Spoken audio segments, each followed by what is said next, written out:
نو مونږه په MySQL کې او د PHP سره یو ځای په استعمال کې مونږه په CRUD کې دا دویمه طریقه ده چې مونږ پکې خپل select insert او update کیوري ګورو. اخري چې مونږ سره کومه کیوري پاتې هغه د delete کیوري ده چې مونږ څنګه کولای شو ریکارډ ډیلیټ کو. تر ټولو اسانه کیوري هم مونږ سره همدغه ده چې د دې په واسطه مونږ خپل ریکارډ ډیلیټ کولای شو. سبا کو هیڅ هم نه کو، راځو خپل ایډیټر ته راتلو. نو وروسته دلته به یو نیو فایل کریټ کوم، دلته به راځم او نیو فایل کریټ کوم د ډیلیټ په نوم باندې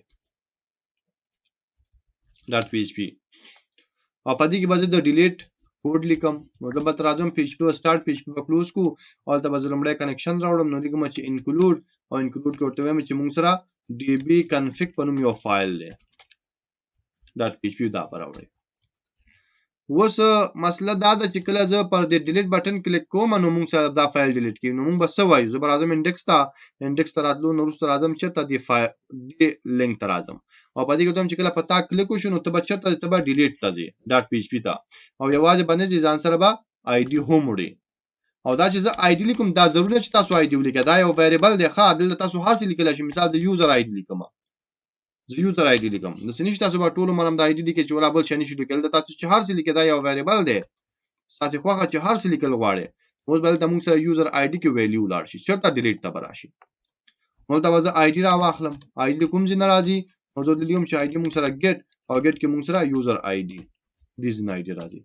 او دلته کیوري لیکم SQL او SQL کوډ لیکم چې select نه لیکو delete from table students دی موږ سره where ID is equal to ID سره if کا چیرته MySQL query او query کې لمړی کنیکشن پاس کو بیا ورته SQL پاس کو. کدا رن شو نو دلته براشه هیډر ته او په هیډر کې به موږ سوګې په هیډر کې به موږ بیرته خپل فایل ته ولېږي. بس دا به دغه څه کاپی کړم او دلته براشه ولته به پیسټ کړم. نو موږ به چیرته ولېږي؟ موږ به بیرته دې ساحې ته لېږي. نو ګوره چې کله په دې کلیک کوم نو ګوره یو ریکارډ موږ سره ډیلیټ شو.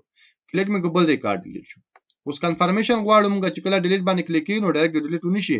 یو ځل د باید موږ نه پوښتنه وکړو چې آیا ته غواړې دا ریکارډ ډیلیټ کړې. نو دا غل پر انډیکس ته راځم.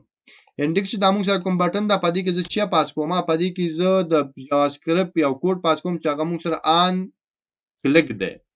آن کلیک موږ سره اټریبیوټ ایونت دی چې پدې باندې موږ معلومو چې کله پر دې بٹن باندې کلیک وشي نو کله پدې کلیک وشي بس وشي نو موږ دلته یو فنکشن ریټرن کوو.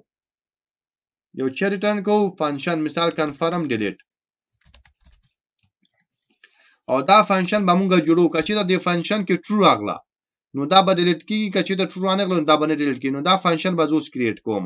دا کو نوم ما کاپی کړو او راځم لاندې دلته سکرپټ سٹارټ کوم او دلته لیکم چې فنکشن او دا پیسټ کوم او دلته ولا کوډ کوم.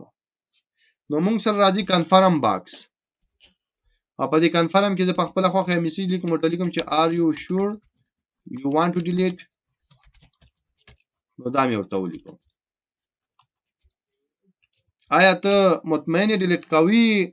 کچته هغه په اوکی کلیک کو نو دلته به ټرو راځي، کچته په کینسل کلیک کو فالس راځي او چې کله دلته ټرو راشي نو دا به مخکې لاړ شي، کرانی شو دا مخکې نيزي. نو زه به دلته اوس دا ریټرن کوم، دلته دا چیک کوم ریټرن کوم.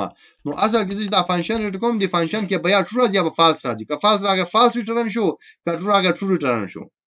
نو که ټرو راغی مطلب دا فنکشن ټرو شو، چې ټرو شو بس دا شی ډیلیټ کی. که فالس راغی دا فنکشن فالس شو دا باندې ډیلیټ کی. نو که زه سفر لوډ کړم او راشم په دې کلیک کوم نو موږ ته وایي چې are you sure you want to delete. زم کینسل. نو ګوره زموږ فایل چې کوم نوم ریکارډ هغه ډیلیټ نشو. په دې کلیک کوم نو زم چې کینسل نو ګوره ډیلیټ نشو. که چې ته په دې کلیک کړم او کی کوم نو ګوره زموږ چې کوم ریکارډ هغه ډیلیټ شو. په دې کلیک کوم او کی کلیک نو ستاسو کوم ریکارډ هغه تاسو سره ډیلیټ شو. نو دا موږ سره د کرډ بل طریقه وا چې تاسو ما په ملټیپل فایلز کې په مختلفو طریقې سره خو چې موږ څنګه کولای شو په مختلف بل طریقې سره د کرډ نه استفاده وکړو.